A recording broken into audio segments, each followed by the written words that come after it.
Okay. Lalagay tayong panibagong target trigger. Subscribe to my Medyo channel. nabugbog na. So, yung bububugin na naman natin. What? So, tara. Pakapal na ng pakapal.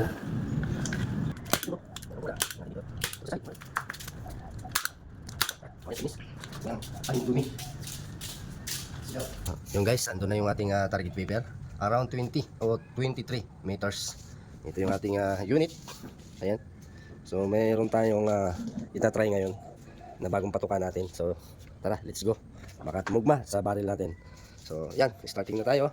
Bali, ang gagawin natin ngayon, zero muna natin para alam talaga natin kung saan siya komportable. So, yun na guys. Abang-abang. So, ngayon, bababa lang siya. Makikita rin naman natin mamaya kung saan tayo nag-zero. So, gagalaw na tayo dito. Gagalaw na tayo sa ating scope.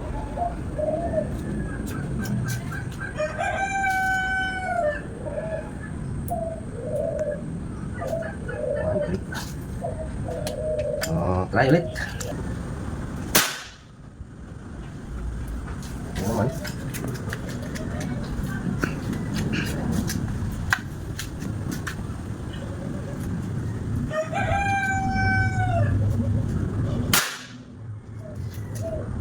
Goods. Okay siya. Isa pa. Tapos mag-ubus tayo na. Bahala. Okay. Bali, nag-zero tayo guys. Makikita nyo naman yung tama. Kumbaga, hindi ko talaga siya totally 0-0. Bali, magko-compensate tayo ng siguro patong o patong yung target. Kasi yung pagkakaano ko dito, pagka medyo malakas ang hangin dito, dito tayo mapalaban.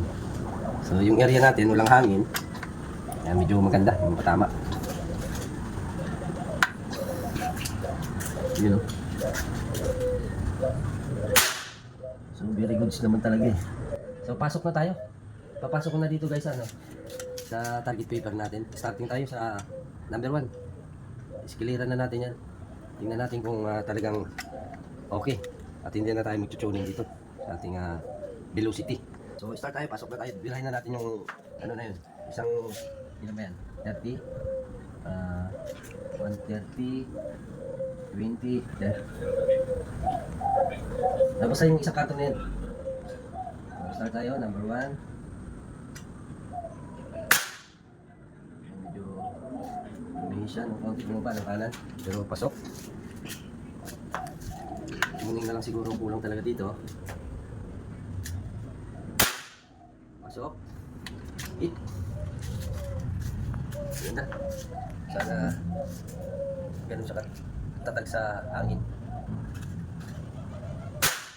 Yun o. Mukhang mabubura yung magic beans dito Mukhang mabubura yung magic beans. So medyo may hangin umiikot din yung hangin dito sa bahay. Wow. Makikita niyo mamaya. Mapatama natin. So unang putok lang natin, medyo bumaba ng konti. Sana magtuloy-tuloy. Sana magtuloy-tuloy. Nabali dalawa ito. Lay mo na. Isang isang 18. Try din natin yun. Yun. Bumaba. Ay siguro, sabi ko nga, yung hangin dito, medyo umiikot din. Medyo mahangin din talaga eh. Yun. Ang hangin, ang ating gauge 2,000 ang ating output. 2.8.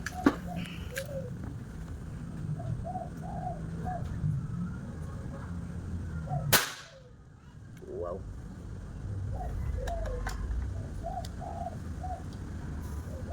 May bubura sa magic beans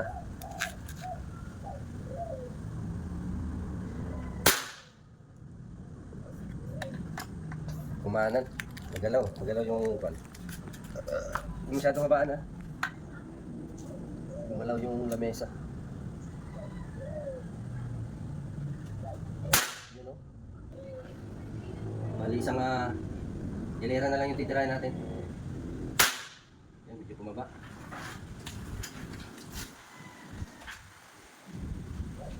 galing yung hangin, dami yung hangin, umiikot. Lakas. Galing doon sa garahe, papunta dito.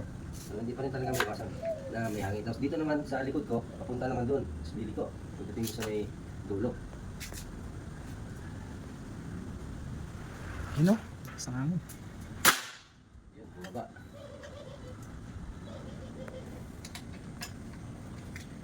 At sana lumaban sa hangin talaga. Final na to. Tapusin na natin ang isang layer na to. Makita natin yung ating patama.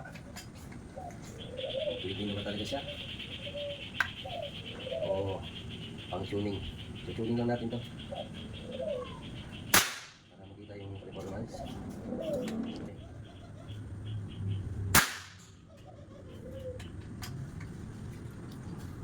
Kulang siya. Adjustan natin to.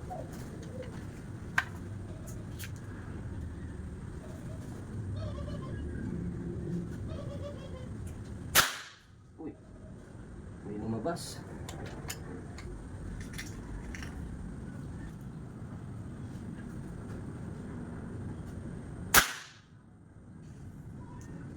So, ayan, ang ating patama.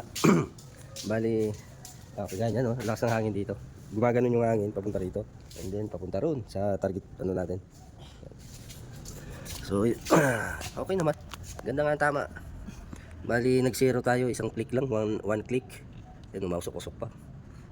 Ayan talaga, oh. Na-bullseye. Yan, bullseye. And then, unang putok natin, siguro sa kamay, nakalabit natin. Pero sunod-sunod na yan. Ganda. Puro X. Ito, pasok to. Ayan. Ito.